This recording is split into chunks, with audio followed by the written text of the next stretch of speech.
zoom out on our Carnage here. Quite a mess, as you can see. We'll just get everything out of the way.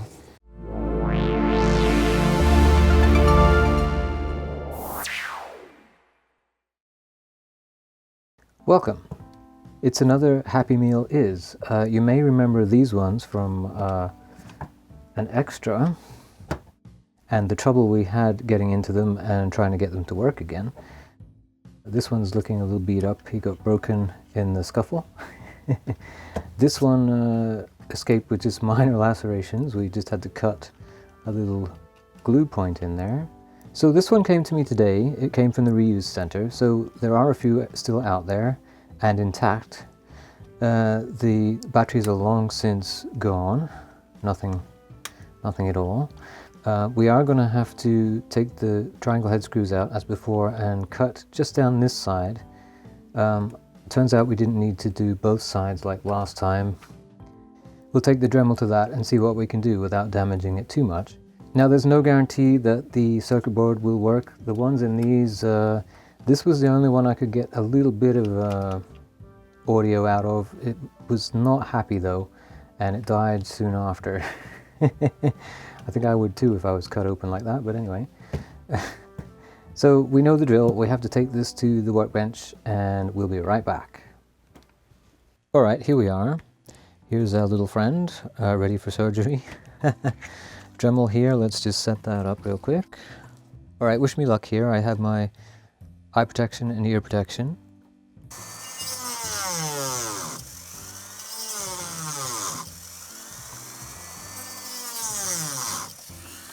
Well, we cut into his little ear thingy a little bit there, but I think that's all we need. All right, let's take him back to the station and we'll see you there. Okay, we're back, and he survived the surgery. We nicked his ear a little bit, but I think that's all we need to be able to get him open now. We need the special tool. This is just a nail that I filed the end off into a triangular shape. You can actually get triangle bits, but I didn't know that at the time, so I made this one. Okay, so now is the tricky part. We have to pry him open without destroying him. Starting at this point here, I think, is what I did last time. It's quite brittle, this plastic. I learned that the first time around. All broke out of there and broke across here. You can see the glue point right in there that I had to cut. And I'm wondering now if I cut deep enough. It seems to be coming out of there. Maybe they didn't glue this one. Or they could have glued the other side. Haha. This side is definitely free. But I have a feeling this side is still glued.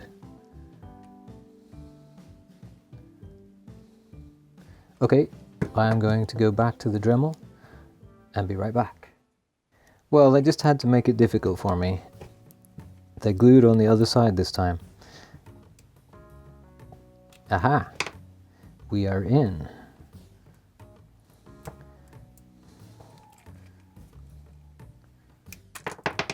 And that's good. This is the important stuff here. And I can't tell yet whether we're in good shape because the batteries are in behind there. Quite the carnage going on here. Now inside they've used regular screws. I mean, why wouldn't you? No one's going to be in there except for people like me. All this thing is for is to keep, because they've used the speaker as the button, so that little bracket there holds it in place, and then there's a contact switch underneath. So this should just wangle out now. And I can already see a little bit of corrosion on the board. Right here there's some sort of green looking stuff. That's corrosion from the batteries. And there's just a friction point here that is keeping that circuit board in. We should just be able to pop it up. There we go. Is there another one? and of course the on switch is kind of just floating there. So here's a circuit board from the old, I think it's from the red one actually.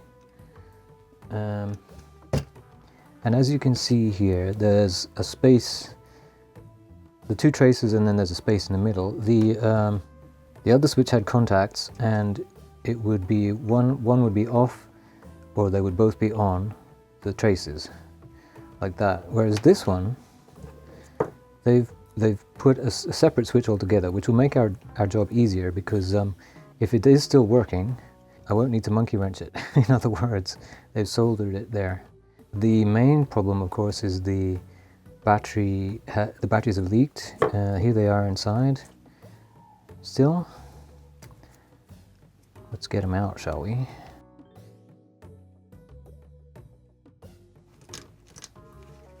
Yeah, so they are pretty much hooped, as you can see, bulging and rusted. So we'll recycle those. Okay, so there's the back with nothing in it. But this is our prize. The terminals are fine. I don't see any corrosion on there. All we need to do is throw 3 batteries in there, which I have.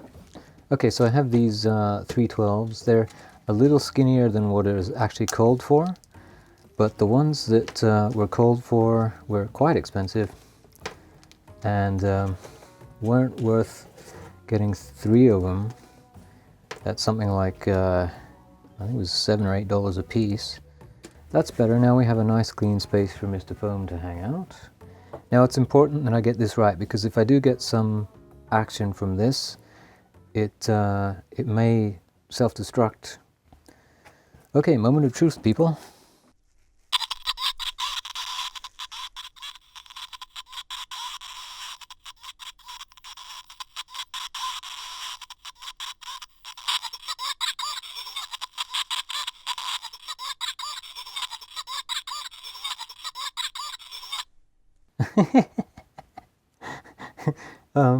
Okay. So it laughs. Uh-oh.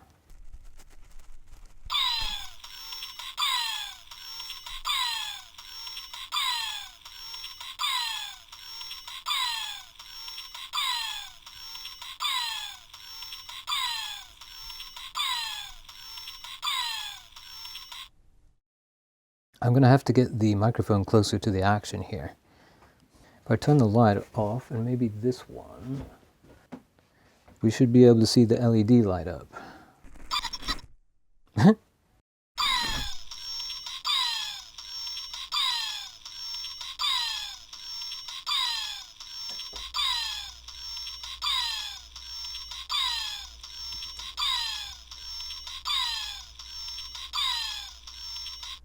Okay, so on the break I looked up the year these were made. They were from 2006. So the fact that this resurrected it all is quite fantastic. The one in the purple was completely dead, other than we got a little bit of action from the LED before it crapped out. This one here, it made some kind of sad noises, like the batteries were flat, even though I'd put these new ones in it, and that's all we got out of that one too, before it packed it in. So the fact that this runs at all is amazing, and we get to capture what it sounded like, and it'll go back together reasonably well, even though it's a pile of nuts and bolts at the moment. So let's continue our recordings here, and maybe once I've archived the noises it makes, we'll try running it on bad batteries, or in this case the benchtop power supply. That seems to be the safest way to go, and we'll see if it survives that. But first, let's continue where we left off. Let's see if we've got all the sounds yet.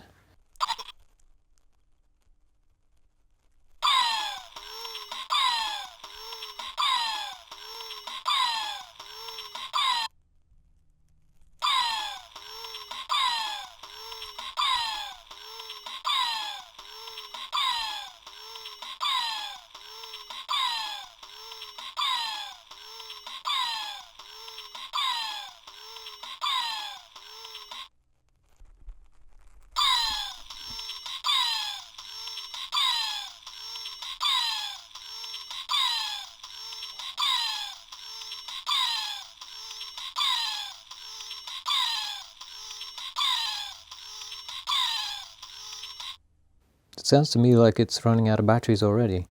And it doesn't want to do that laughing thing again for some reason. Maybe, I wonder if you just have to turn it on and off to get that to go. Oh.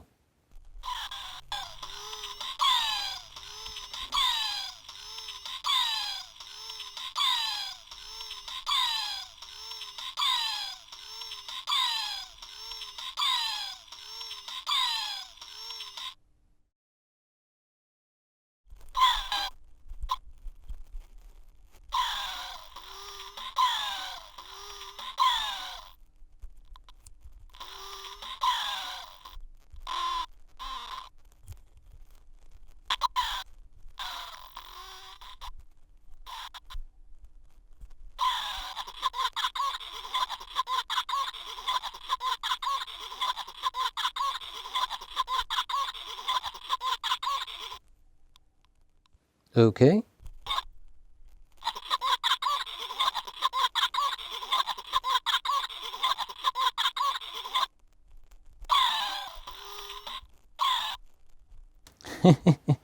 Okay, well I think we've heard enough. It does those two sounds and that's about it. I think what was happening, the connections were a little bad there on the switch perhaps when I was messing with it. That's why it sounded like it was a bit sad. But okay, so let's get the batteries out. And we'll hook it up to the benchtop power supply. We'll give it about, not quite 4.5 volts, maybe 4.25 and see how we go from there. It's not drawing anything until I press the button.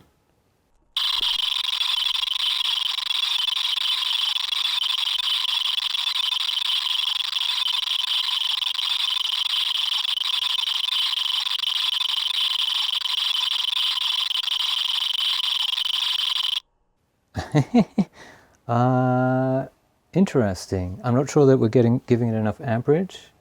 So let's turn it off and on again. 100 milliamps.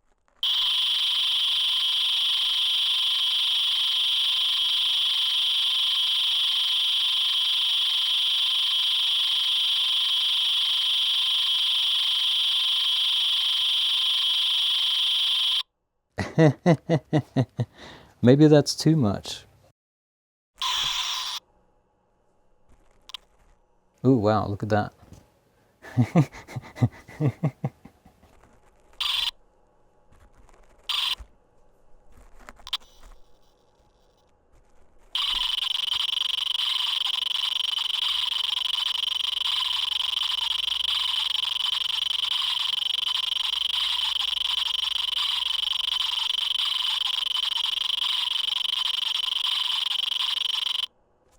Okay, well, that was an interesting experiment, but we didn't really get what we were after. It seemed to be drawing too much voltage to run the circuit correctly. Let's just try the batteries one more time to make sure it's still in fully functioning order.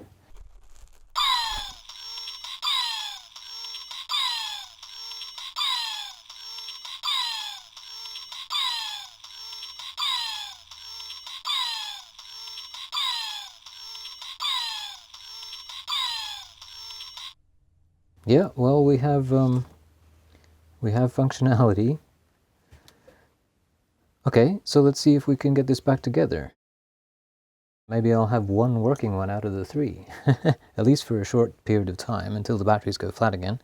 But now that I can open it up without breaking it, I can replace them, of course. Okay, let's do that. Okay, so I've found myself some tinfoil. Hopefully that will make a nice little spacer for the batteries, because those little tabs have to fit into this plastic compartment here. I'm not going to bother cleaning the corrosion off or anything. We're just going to shove everything back in there.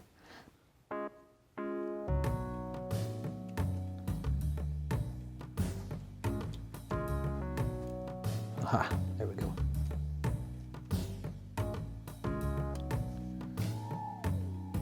Okay. All right. Checky works still.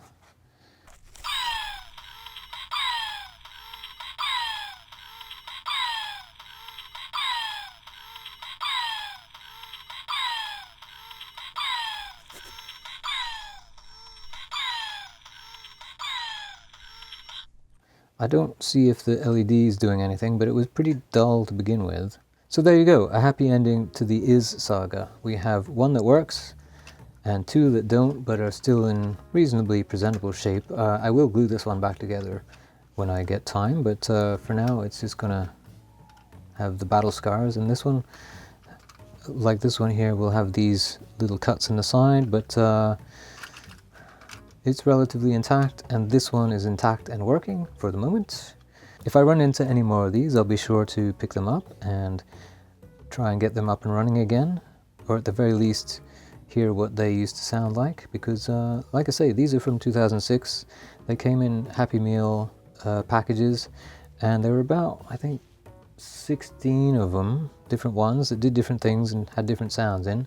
The full-size one did all kinds of wacky stuff, basically the same idea. You could wiggle its ears and boggle its eyes and what have you, and it would react to that and make little sound loops. This one just has, like, I think 1 or 2 different sounds from the larger version. Each one had different sounds in it, from what I gather. Unfortunately, I don't have record of what these ones sounded like, other than this one made some very sad noises, which are archived in the Adventures in Audio Extra about these things. So this is the first one that we've actually been able to hear properly and actually restore to working order. I seem to have it down to a science now, although not being able to guess which side they glued on is a little bit of a problem. I guess that just means we have to cut each side going forward. So there you go, that has been the Happy Meal Is. Thanks for watching.